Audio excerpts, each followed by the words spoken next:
Pergi kamu. Jangan pernah kembali ke sini. Suamiku membentak di ambang pintu rumah yang baru selesai kubangun dengan tanganku sendiri. Rumah yang setiap batanya kubeli dari rekeningku. Kini katanya sudah jadi milik ibu dan adiknya. Sore itu juga saya angkat telepon. Dan dalam 3 hari, rumah megah itu lenyap dari muka bumi. Halo, sahabat kisah. Selamat datang kembali di kanal ini. Sebelum cerita dimulai, tinggalkan dulu kotak kalian di kolom komentar. Tekan tombol like dan subscribe. Dukungan kalian yang membuat kanal ini terus bernapas. Sekarang, izinkan saya menceritakan malam ketika seorang istri diusir dari rumahnya sendiri. Dan bagaimana keesokan harinya, semua berbalik. Nama saya Maya Anggraini, 36 tahun. Saya bekerja sebagai analis risiko di sebuah perusahaan investasi di kawasan Sudirman. Sekaligus mengelola sebuah yayasan keluarga peninggalan ayah saya. Sudah 12 tahun saya menapaki karir ini dari nol. Tidak ada yang pernah saya terima secara cuma-cuma. Sejak kecil, saya tumbuh dengan satu keyakinan. Dunia tidak memberi apa-apa kepada orang yang hanya diam berpangku tangan. Ayah saya seorang akuntan sederhana yang mengajari saya membaca angka sebelum saya bisa membaca dongeng. Beliau pernah berkata, harga diri seorang perempuan terletak pada kemampuannya berdiri sendiri. Kalimat itu menempel di tulang saya sampai hari ini. Saya bukan perempuan yang lahir dengan sendok perak. Saya pejuang yang merajut keberhasilan helai demi helai. Bagi sebagian orang, ketekunan saya berlebihan. Bagi saya, kemandirian adalah harga diri yang tidak bisa ditawar siapapun, termasuk oleh cinta yang paling dalam sekalipun. 5 tahun lalu, saya menikah dengan Reno, pria yang dulu terlihat lembut, setidaknya begitu yang saya percayai selama ini. Ia bekerja sebagai staf di sebuah kantor menengah. Gajinya cukup untuk dirinya sendiri, tidak lebih. Kontribusinya dalam keuangan rumah tangga nyaris tidak ada. Tapi saya tidak pernah mempermasalahkan itu. Saya pikir cinta tidak diukur dengan rupiah. Sejak awal menikah, kami tinggal di apartemen sewa kecil di Tebet. Rino selalu mengeluh sempit. Ia ingin rumah besar, katanya, agar ibunya bangga. Maka saya membuat janji pada diri sendiri. Saya akan membangun rumah impian itu. Bukan untuk pamer, tapi untuk membuktikan bahwa saya mampu memberi tempat berteduh terbaik untuk keluarga kami. 7 tahun terakhir, hidup saya hanya tentang bekerja dan menabung. Saya mengabaikan segala kemewahan. Saya menahan lapar di meja makan siang. Saya menolak ajakan teman bersantai di kedai kopi mahal, karena setiap lembar rupiah yang saya hasilkan sudah punya tujuan, dana pembangunan rumah impian itu. Tanahnya saya pilih di kawasan Cilandak. Tanah seluas 400 meter, warisan dari ayah, yang secara administratif tercatat atas nama Yayasan Arta Mulia, yayasan yang saya kelola sendiri, sepenuhnya terpisah dari harta pernikahan. Saya memang sengaja tidak pernah mengganti nama sertifikat itu. Urusan administrasi yayasan terlalu rumit, dan waktu itu saya tidak melihat alasan untuk mengubahnya. Kelalaian kecil itu yang dulu saya anggap sepele, kelak menjadi senjata paling mematikan dalam hidup saya. Tapi saat itu saya belum tahu. Reno sering memandang saya dengan tatapan yang sulit saya artikan saat saya menghitung anggaran material sampai larut malam. Saya kira itu kekaguman. Ternyata bukan. Setiap kali ibunya berkunjung dari kampung, Bu Sutinah selalu berkeliling ruangan dengan mata menaksir. Ia menghitung harga lantai, harga kusen, harga lampu. Seolah-olah ia sedang berbelanja, bukan bertamu. Adik Reno, Siska, lebih buruk lagi. Perempuan 30 tahun itu belum pernah bekerja seharian dalam hidupnya. Kerjaannya hanya menengadahkan tangan pada kakaknya. Ia memanggil saya Mbak, dengan nada yang selalu terdengar seperti ejekan. Setiap kali kami bertemu, ia membandingkan tas saya, sepatu saya, gaji saya, lalu menyimpulkan bahwa perempuan kaya pasti sombong. Saya tutup mata terhadap semua itu. Saya kira setelah rumah selesai, mereka akan melihat kerja keras saya dan menghargainya. Betapa naifnya saya saat itu. Pembangunan berjalan 2 tahun. Setiap akhir pekan, saya datang ke lokasi. Saya berdebat dengan kontraktor soal kualitas semen. Saya memilih sendiri jenis batu alam untuk dinding pagar. Saya menentukan warna kusen jendela yang senada dengan langit senja. Setiap sudut rumah itu lahir dari kepala saya, dari keringat saya, dari tabungan saya. Reno, ia hanya datang sesekali, berfoto, mengunggahnya ke media sosial dengan keterangan rumah impian keluarga kecilku. Seolah-olah ia yang membangunnya. Saya tersenyum saja waktu itu. Saya pikir, biarlah. Yang penting, kami bahagia. Sebulan sebelum serah terima, Bu Sutinah mendadak pindah ke Jakarta. Katanya ingin dekat dengan anak-anaknya. Ia membawa Siska. Mereka menumpang sementara di apartemen kami yang sempit. 10 hari di sana terasa seperti 10 tahun. Bu Sutinah mengatur dapur saya, mengkritik masakan saya, menyuruh saya bangun lebih pagi untuk menyiapkan sarapan. Suatu malam, saya tidak sengaja mendengar percakapan mereka di balik dinding tipis. Bu Sutinah berbisik pada Reno. Ia bilang, "Rumah sebesar itu sayang kalau hanya ditempati berdua." Ia bilang, sebagai anak yang berbakti, Reno harus tahu bahwa harta yang dibangun setelah menikah adalah milik suami. Dan suami yang baik akan memprioritaskan ibu kandungnya. Saya membeku di balik dinding. Jantung saya berdebar. Tapi saya menenangkan diri. Saya pikir Reno tidak mungkin sebodoh itu. Ia tahu rumah itu dibangun dengan uang saya. Ia tahu tanahnya milik yayasan. Reno mencintai saya. Itu yang saya yakini. Naif, sungguh naif. Hari serah terima tiba. Sore itu, langit Cilandak memamerkan gradasi jingga dan ungu yang memukau. Seolah ikut merayakan pencapaian terbesar dalam hidup saya. Saya berdiri tepat di depan bangunan megah berlantai 2 yang sudah saya impikan 10 tahun. Saya menarik napas dalam-dalam. Aroma cat baru dan tanah basah terasa lebih wangi daripada parfum termahal di dunia. Karena itu, aroma kemenangan. Tangan saya merogoh tas, mencari kunci utama yang baru saja diserahkan kontraktor. Logam dingin itu terasa mantap di jemari. Sebuah simbol kepemilikan yang sah. Saya tersenyum lebar, membayangkan ekspresi Reno saat saya ajak berkeliling melihat interior yang sudah lengkap. Namun saat saya melangkah menuju pintu utama, pintu kayu jati itu justru terbuka dari dalam. Sebelum saya sempat menyentuhnya, Reno muncul dari sana. Tapi tidak ada binar kebahagiaan yang menyambut. Wajahnya dingin. Seolah-olah pria yang berdiri di depan saya ini bukan orang yang setiap pagi mengecup kening saya sebelum berangkat kerja. Ia tidak sendirian. Di belakangnya, saya melihat Bu Sutinah dan Siska berdiri dengan tangan bersedekap di dada. Senyum meremehkan tergores di bibir mereka. Perasaan tidak enak merayap di tengkuk saya. Bulu kuduk saya berdiri, meski udara sore itu tidak dingin. "Mas, kok sudah di sini?" "Saya baru mau memberi kejutan," ucap saya, menjaga nada suara agar tetap tenang. Meski jantung saya mulai berdetak tak beraturan, saya mencoba melangkah masuk. Tapi Reno berdiri tepat di tengah ambang pintu, menghalangi jalan saya dengan tubuhnya. Ia tidak bergeming. Matanya tidak menunjukkan kehangatan yang biasa saya temukan di sana. Yang ada hanya kekerasan hati yang asing. "Berhenti di situ," ujar Reno dengan suara berat yang mengintimidasi. Kalimat itu membuat saya mematung di anak tangga teras. Saya mencoba mencerna apa yang terjadi. Kenapa ia melarang saya masuk ke rumah yang saya bangun sendiri? Apakah ini bagian dari kejutan yang ia rencanakan? Harapan saya pupus seketika. Reno membungkuk. Ia mengambil sebuah koper besar yang sejak tadi tergeletak di samping pintu. Lalu dengan gerakan kasar, ia melemparkannya ke arah saya. Koper itu menghantam lantai semen dengan bunyi keras. Resletingnya sedikit terbuka, memperlihatkan tumpukan pakaian dan barang pribadi saya yang biasanya tersimpan rapi di lemari. Mata saya memanas. Tenggorokan saya terasa sesak. Saya menatap Reno, menanti penjelasan.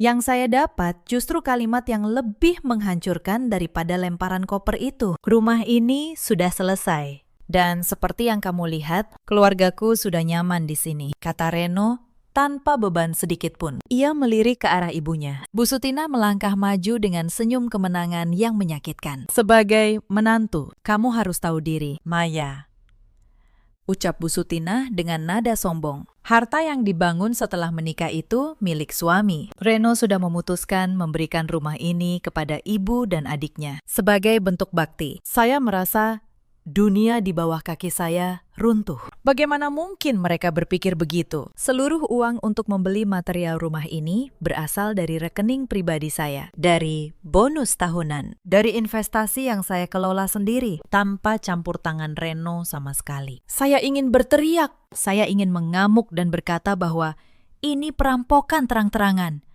Tapi lidah saya keluh. Air mata mulai mengalir deras, merusak riasan yang saya siapkan untuk merayakan hari ini. Kamu tidak punya hak lagi di sini. Lanjut Reno dengan nada mengancam. Ambil kopermu dan pergi. Jangan buat aku memanggil keamanan untuk menyeretmu keluar dari properti keluarga. Ia tidak memedulikan tangisan saya. Siska bahkan tertawa kecil sambil mengeluarkan ponselnya, seolah pemandangan kehancuran saya adalah hiburan yang menyenangkan baginya. Mereka bertiga berdiri di sana, di atas lantai keramik yang saya pilih dengan penuh cinta, mengusir saya seolah saya orang asing yang mencoba merampas milik mereka. Saya memandang Reno sekali lagi, mencari sedikit saja cinta di matanya. Yang saya temukan hanya kekosongan. Pria ini benar-benar telah berubah menjadi orang lain.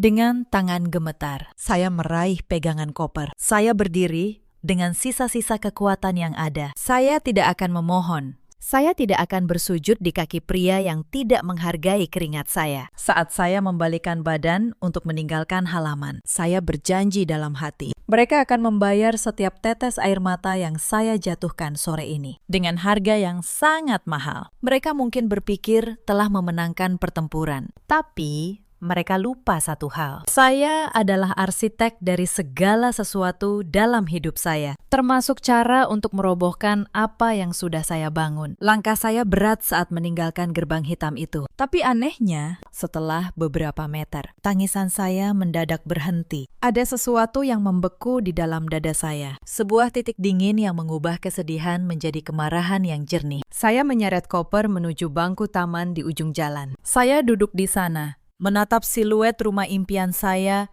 yang lampunya mulai menyala. Dinyalakan oleh orang-orang yang tidak membayar Rp1 pun untuk listriknya. Saya melihat bayangan Siska di jendela lantai 2. Ia menari-nari kegirangan di kamar yang seharusnya menjadi ruang kerja saya. Mereka sedang merayakan kemenangan di atas reruntuhan harga diri saya, tanpa menyadari bahwa mereka baru saja membangun istana di atas pasir. Rino mengira saya perempuan lemah yang hanya bisa menangis. Ia lupa satu hal yang sangat krusial. Saya adalah analis risiko. Pekerjaan saya membaca celah dalam setiap kontrak. Pekerjaan saya menghitung kapan sebuah pondasi akan runtuh. Saya merogoh ponsel.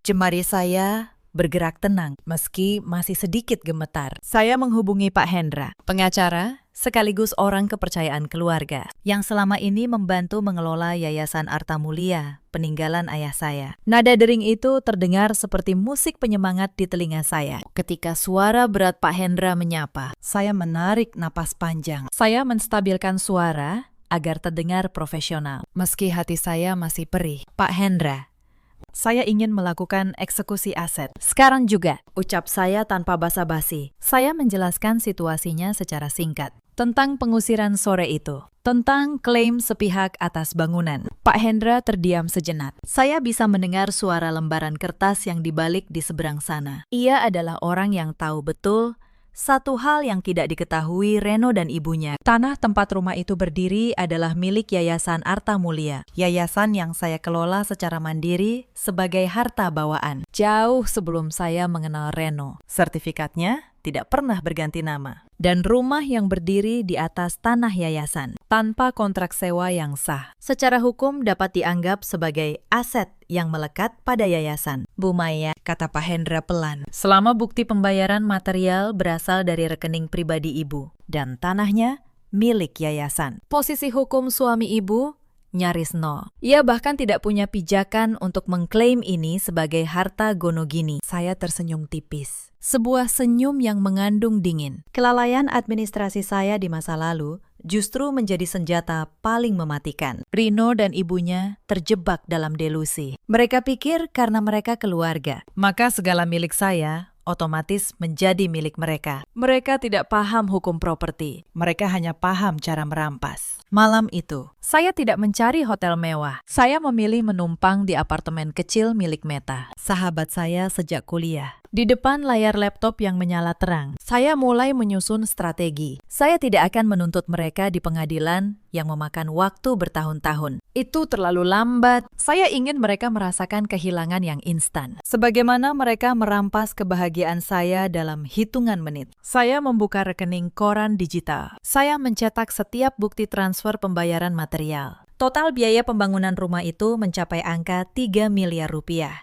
Dan setiap sennya keluar dari rekening pribadi saya yang bersumber dari warisan dan gaji. Tidak ada 1 rupiah pun dari Reno. Saya menghubungi beberapa kontraktor bongkar muat yang biasa bekerja sama dengan perusahaan saya. Instruksinya jelas. Saya ingin seluruh isi rumah itu dibongkar dan dipindahkan dalam waktu sesingkat mungkin. Setelah dokumen hukum keluar, setiap klik pada papan ketik terasa seperti pukulan balik yang saya arahkan tepat ke wajah Reno. Saya membayangkan ekspresi sombong Bu Sutina saat menyadari bahwa kulkas 2 pintu, mesin cuci otomatis, bahkan kompor tanam yang ia puji-puji tadi, semuanya akan diangkut keluar. Lalu saya menghubungi pihak bank. Saya meminta pemblokiran kartu kredit tambahan yang selama ini dipegang Reno. Kartu yang tagihannya selalu saya lunasi diam-diam. Saya ingin melihat bagaimana pria yang katanya ingin berbakti pada ibu itu membiayai gaya hidup keluarganya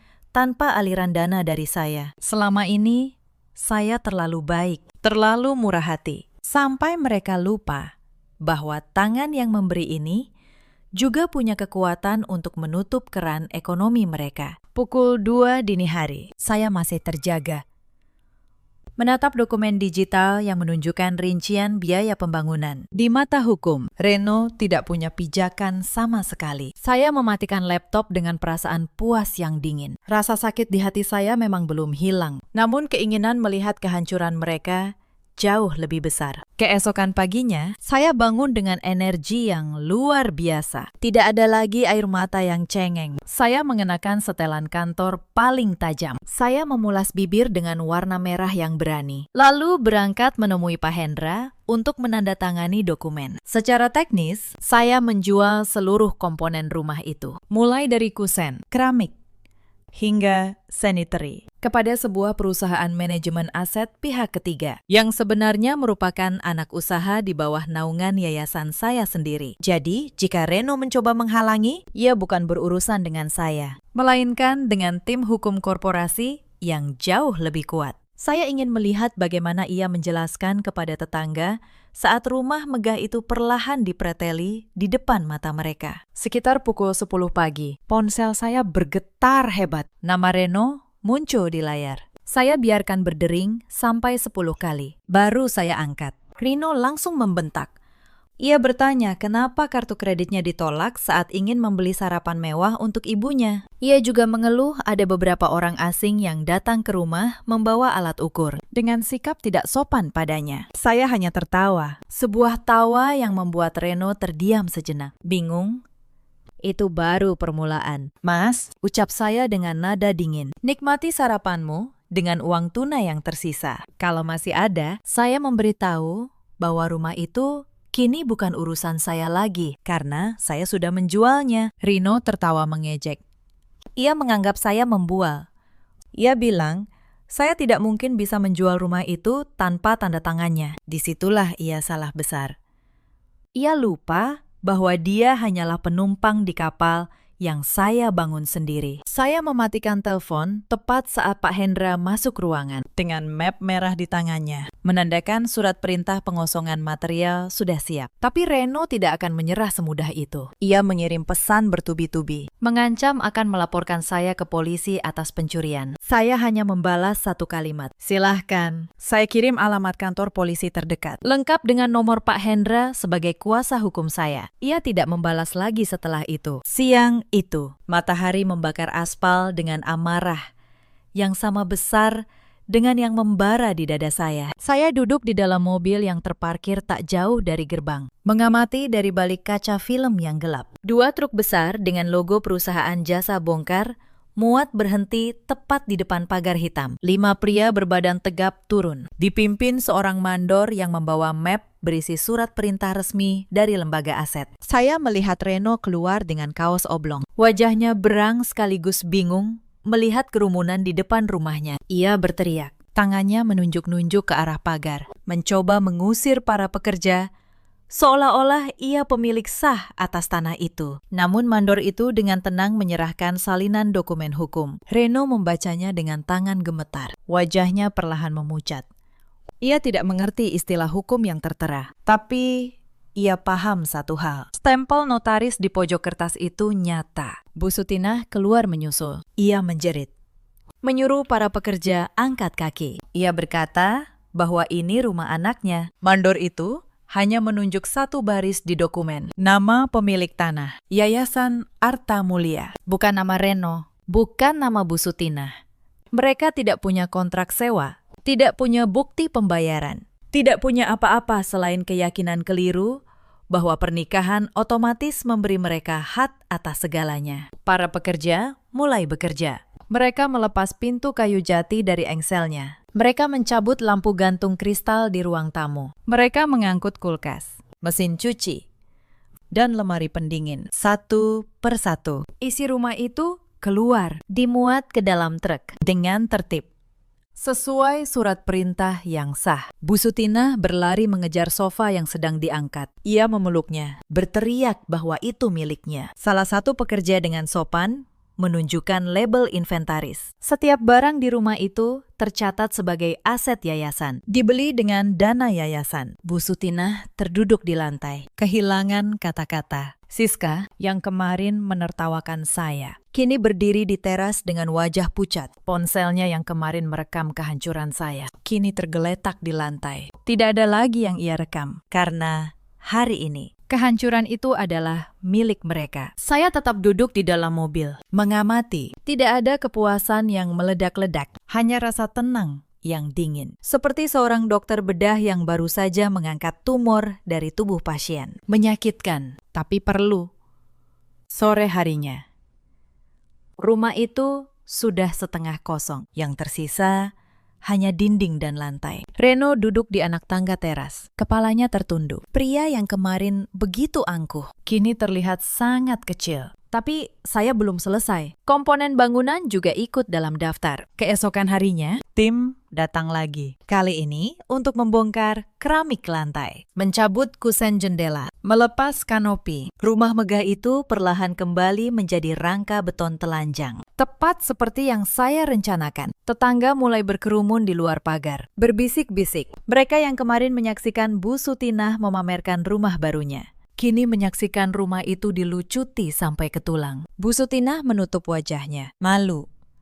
Inilah harga dari kesombongan yang dibangun di atas milik orang lain. Reno tidak menyerah begitu saja. Keesokan paginya, ia menyewa seorang pengacara dari kampung. Pengacara itu mengirim surat somasi ke kantor saya. Isinya menuntut pengembalian seluruh material rumah dengan dalih bahwa rumah itu adalah harta bersama dalam pernikahan. Saya menyerahkan surat itu kepada Pak Hendra. Ia membacanya, lalu tersenyum kecil. Bu Maya, pengacara ini bahkan tidak memeriksa status tanah dulu. Ini somasi yang lemah. Tanah milik yayasan, dana dari rekening pribadi ibu. Tidak ada satupun unsur harta bersama di sini. Pak Hendra membalas somasi itu dengan satu berkas, berisi sertifikat tanah, rekening koran, dan akta pendirian yayasan. 3 hari kemudian, pengacara Reno mengundurkan diri dari kasus itu. Ia tahu, melawan dokumen yang begitu lengkap adalah pertarungan yang sudah kalah sebelum dimulai. Reno lalu mencoba jalur lain. Ia melaporkan saya ke kantor polisi atas tuduhan pencurian. Saya datang memenuhi panggilan itu dengan tenang. Ditemani Pak Hendra, saya membawa seluruh dokumen kepemilikan. Penyidik yang memeriksa kasus itu hanya butuh waktu 15 menit untuk menyimpulkan bahwa tidak ada pencurian. Bagaimana mungkin seseorang mencuri barang yang dibeli dengan uangnya sendiri di atas tanah miliknya sendiri? Justru penyidik itu mengingatkan Reno bahwa menempati properti milik yayasan tanpa izin dan mengusir pemilik sah bisa berbalik menjadi masalah hukum baginya. Reno pulang dengan wajah pucat. Untuk pertama kalinya, ia mengerti betapa rapuhnya posisi yang ia banggakan. Sementara itu, kabar tentang pembongkaran rumah megah di Cilandak menyebar di antara para tetangga yang dulu kagum pada Bu Sutinah yang memamerkan rumah barunya. Kini berbisik-bisik, mereka tahu kebenarannya, bahwa rumah itu dibangun oleh menantu yang diusir, lalu diambil alih kembali secara sah. Bu Sutinah yang dulu berjalan dengan dagu terangkat di kompleks itu, kini tidak berani keluar rumah. Malu yang ia tanam, kini ia tuai sendiri. Malam itu, Reno datang ke apartemen Meta. Entah dari mana ia tahu alamatnya. Mungkin dari ponsel lama saya. Ia menggedor pintu. Suaranya bergetar antara marah dan putus asa. Meta menatap saya, bertanya apakah ia harus memanggil keamanan. Saya menggeleng. Saya ingin mendengar apa yang akan dikatakan pria itu. Saya membuka pintu. Rino berdiri di sana dengan wajah kusut. Kaos yang sama dengan yang ia kenakan tadi siang. Ia tampak tidak tidur. Di belakangnya, Bu Sutinah berdiri dengan mata sembab. Untuk pertama kalinya dalam 5 tahun, saya melihat perempuan itu tanpa senyum kemenangannya. Maya, hentikan ini, kata Reno. Suaranya memohon sekarang. Kamu sudah membuat ibuku malu di depan tetangga. Ini sudah keterlaluan. Saya menatapnya tenang. Keterlaluan, ulang saya pelan. Mas, kemarin sore kamu melempar koperku ke lantai. Kamu mengancam memanggil keamanan untuk menyeretku. Kamu menyebutku orang asing di rumah yang kubangun dengan 3 miliar rupiah uangku sendiri. Lalu sekarang, kamu datang dan bilang, akulah yang keterlaluan. Rino terdiam. Ia tidak punya jawaban. Bu Sutinah maju. Nadanya masih mencoba tinggi. Meski kini terdengar rapuh. Kamu istri yang tidak tahu bakti. Harta suami itu harta istri. Kamu seharusnya rela. Saya tersenyum tipis. Saya merogoh tas. Saya mengeluarkan sebuah map. Saya menyerahkannya kepada Bu Sutinah. Silahkan dibaca. Bu, ini sertifikat tanah atas nama Yayasan Arta Mulia. Tertanggal 10 tahun lalu. Jauh sebelum saya mengenal Reno. Dan ini, saya mengeluarkan map kedua. Rekening koran. Setiap pembayaran material. Semua dari rekening saya. Tunjukkan pada saya. Satu saja. Transfer dari rekening Reno. Satu saja. Bu Sutinah membolak-balik kertas itu dengan tangan gemetar. Wajahnya semakin pucat. Tidak ada satupun nama Reno di sana. Tidak ada 1 rupiah pun dari anaknya. Selama ini ia membangun klaim di atas kebohongan yang ia ciptakan sendiri. Hukum tidak mengenal kata bakti. Bu, lanjut saya. Hukum mengenal hitam di atas putih. Dan di atas putih tidak ada nama ibu. Tidak ada nama Reno. Yang ada hanya nama yayasan saya. Rino akhirnya bersuara. Pelan. Maya, aku kilaf. Ibu yang menyuruhku. Aku tidak tahu kalau tanahnya milik yayasan. Kupikir karena kita menikah. Rumah itu juga punyaku. Saya menghela napas. Justru itu masalahnya. Mas, kamu tidak tahu. Kamu tidak pernah peduli untuk tahu. Selama 2 tahun aku membangun rumah itu sendirian. Kamu hanya datang untuk berfoto. Kamu mengunggah foto rumah dengan tulisan, rumah impian keluargaku. Tapi kamu tidak pernah tahu berapa harga semen yang kupilih. Kamu tidak pernah tahu berapa malam aku tidak tidur menghitung anggaran. Kamu hanya tahu satu hal. Rumah itu besar dan bisa dipamerkan. Air mata saya tidak jatuh kali ini. Sudah kering. Yang tersisa hanya kejernihan. Dan saat ibumu bilang, harta itu milik suami, kamu langsung percaya. Kamu tidak bertanya pada istrimu. Kamu tidak berdiri di sampingku. Kamu memilih melempar koperku ke lantai. Itu yang paling menyakitkan. Mas, bukan rumahnya, tapi betapa mudahnya kamu membuangku. Reno menunduk. Bu Sutinah terduduk di kursi ruang tamu Meta. Dayamire, lalu Siska, yang sedari tadi bersembunyi di belakang, tiba-tiba menyalak. Mbak jahat. Mbak hancurkan keluarga kami. Mbak orang kaya yang sombong. Saya menoleh padanya. Tenang, Siska. Kamu 30 tahun. Kamu belum pernah bekerja 1 hari pun. Setiap rupiah yang kamu pakai untuk beli tas dan lipstik itu, dari mana? Dari kakakmu yang gajinya pas-pasan, atau dari kartu kredit yang tagihannya kubayar diam-diam selama ini.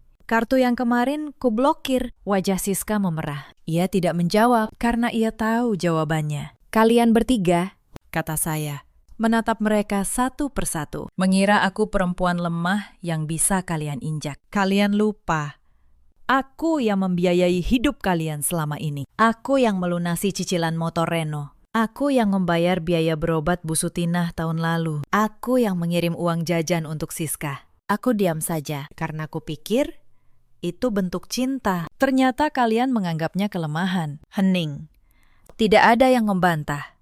Karena setiap kata itu benar. Pak Hendra yang saya minta hadir malam itu masuk dari ruang sebelah. Ia meletakkan satu dokumen lagi di meja. Bu Maya, katanya. Ini surat gugatan cerai yang ibu minta. Sudah saya siapkan. Rino mengangkat wajahnya. Matanya membelalak. Cerai.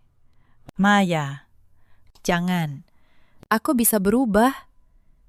Aku bisa berbakti padamu. Tolong.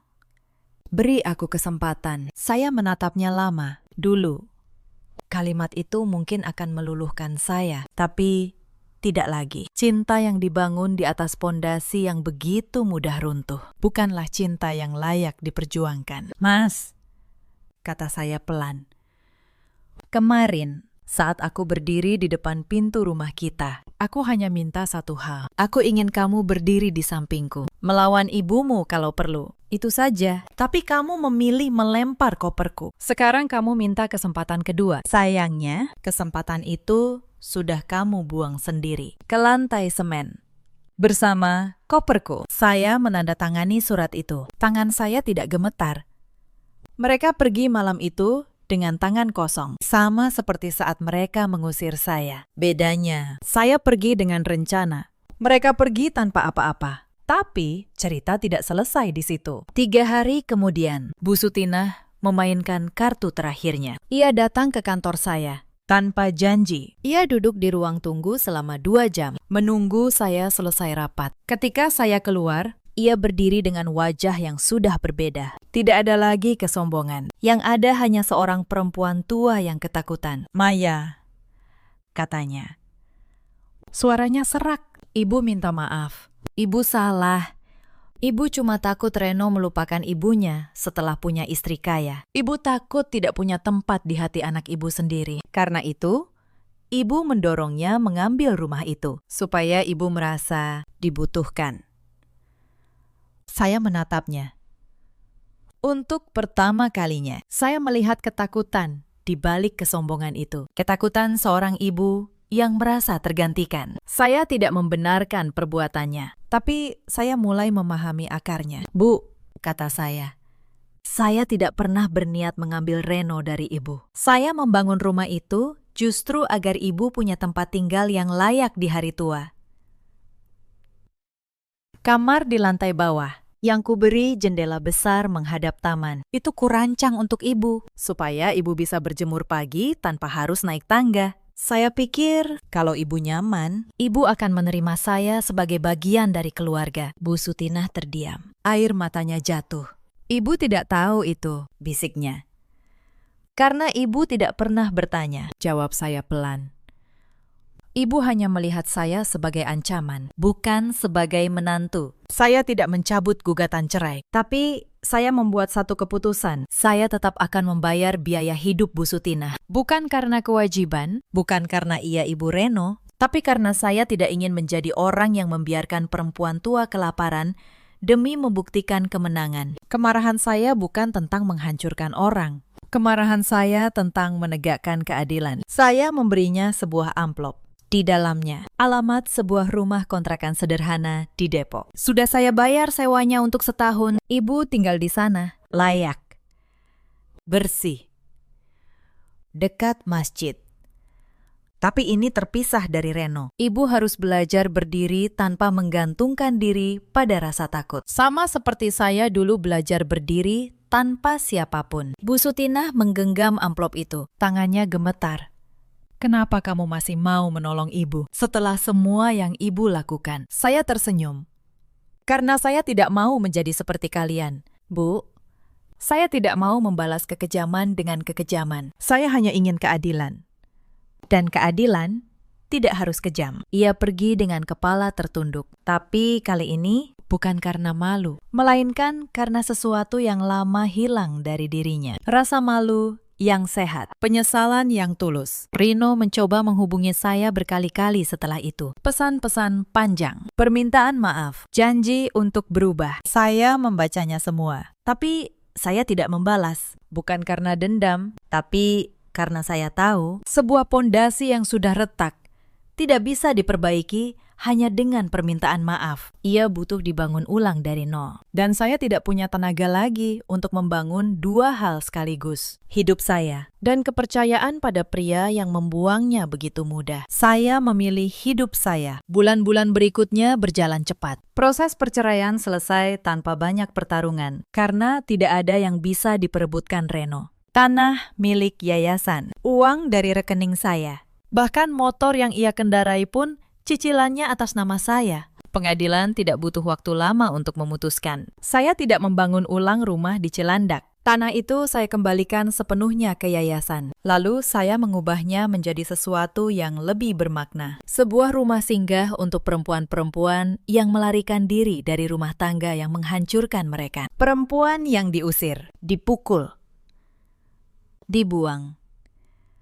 Seperti saya pernah dibuang. Saya menamainya Rumah Maya. Bukan untuk membanggakan nama saya, tapi untuk mengingatkan setiap perempuan yang masuk ke sana bahwa nama mereka juga berarti, bahwa harga diri mereka tidak bisa ditawar oleh siapapun. Di sana, saya mempekerjakan beberapa perempuan yang dulunya korban. Saya ajari mereka mengelola keuangan, membaca kontrak, membangun usaha kecil. Karena saya tahu, satu-satunya cara perempuan benar-benar bebas adalah ketika ia tidak lagi bergantung pada tangan orang lain untuk makan. Meta, sahabat saya, menjadi pengelola harian rumah singgah itu. Pak Hendra menyumbangkan jasa hukumnya secara gratis untuk perempuan-perempuan yang ingin menggugat cerai suami yang kejam.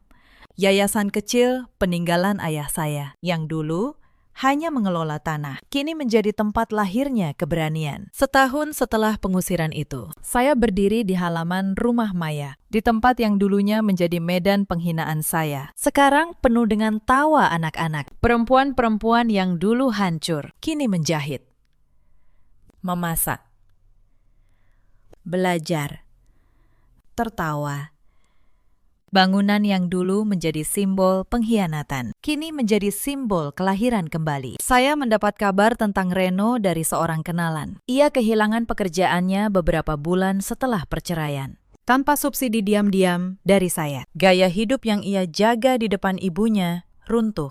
Ia kini mengontrak kamar kecil, bekerja serabutan. Siska, adiknya, terpaksa mencari pekerjaan untuk pertama kali dalam hidupnya, menjadi kasir di sebuah toko. Mungkin itu pelajaran yang tidak pernah ia dapat selama 30 tahun bermalas-malasan. Saya tidak merasa senang mendengarnya, tapi saya juga tidak merasa bersalah. Mereka menuai apa yang mereka tanam. Karma tidak butuh tangan saya untuk bekerja. Ia hanya butuh waktu. Bu Sutina, anehnya, justru yang paling banyak berubah. Ia mengunjungi Rumah Maya beberapa bulan kemudian. Tanpa diundang, ia datang membawa sekeranjang kue buatannya sendiri. Ia menawarkan diri untuk membantu memasak bagi perempuan-perempuan di sana. Awalnya saya ragu, tapi saya melihat sesuatu yang tulus di matanya. Ibu tidak punya banyak yang bisa diberikan, katanya. Tapi ibu bisa memasak. Ibu ingin berguna, bukan untuk menebus dosa pada kamu. Maya, itu tidak akan pernah cukup, tapi untuk perempuan-perempuan lain yang nasibnya pernah seperti kamu, saya mengizinkannya.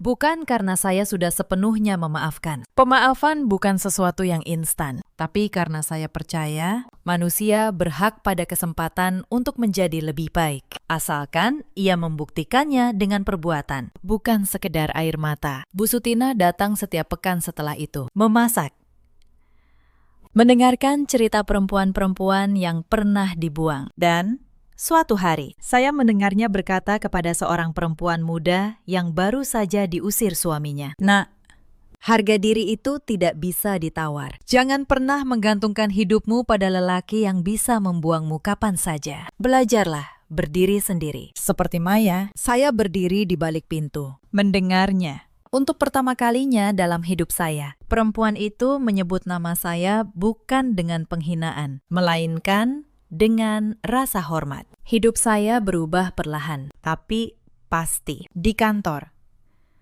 saya dipromosikan menjadi kepala divisi manajemen risiko. Ironis, pekerjaan yang sama yang dulu diremehkan Reno, justru yang menyelamatkan saya. Kemampuan membaca celah dalam kontrak, kemampuan menghitung kapan sebuah pondasi akan runtuh. Itulah yang membuat saya bertahan saat dunia saya nyaris hancur. Saya pindah ke sebuah apartemen yang lebih besar di kawasan Besde. Bukan rumah megah, hanya tempat yang cukup untuk saya dan beberapa rak buku. Saya belajar bahwa kebahagiaan tidak diukur dari luas bangunan, melainkan dari ketenangan yang ada di dalamnya. Untuk pertama kalinya dalam bertahun-tahun, saya bisa tidur tanpa memikirkan anggaran, tanpa menghitung kebutuhan orang lain yang tidak pernah menghargai saya. Di rumah Maya, setiap perempuan yang datang membawa kisahnya sendiri. Ada Rina, 28 tahun, yang diusir suaminya karena belum bisa memberi keturunan. Ada Lestari,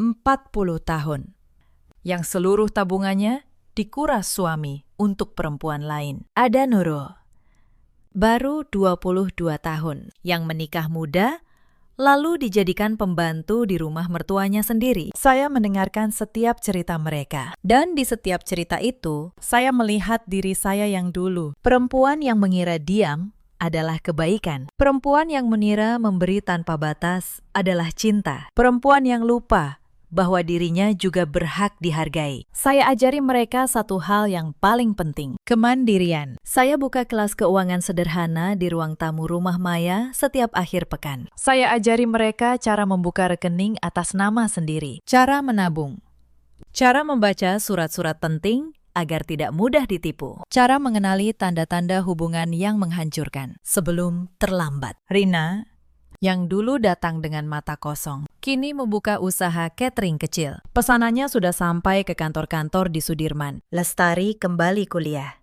mengambil jurusan akuntansi di usia 40. Nurul, si bungsu, belajar menjahit, dan kini menerima pesanan baju lebaran. Mereka semua bangkit, bukan karena belas kasihan, tapi karena mereka diberi alat untuk berdiri sendiri suatu sore menjelang lebaran.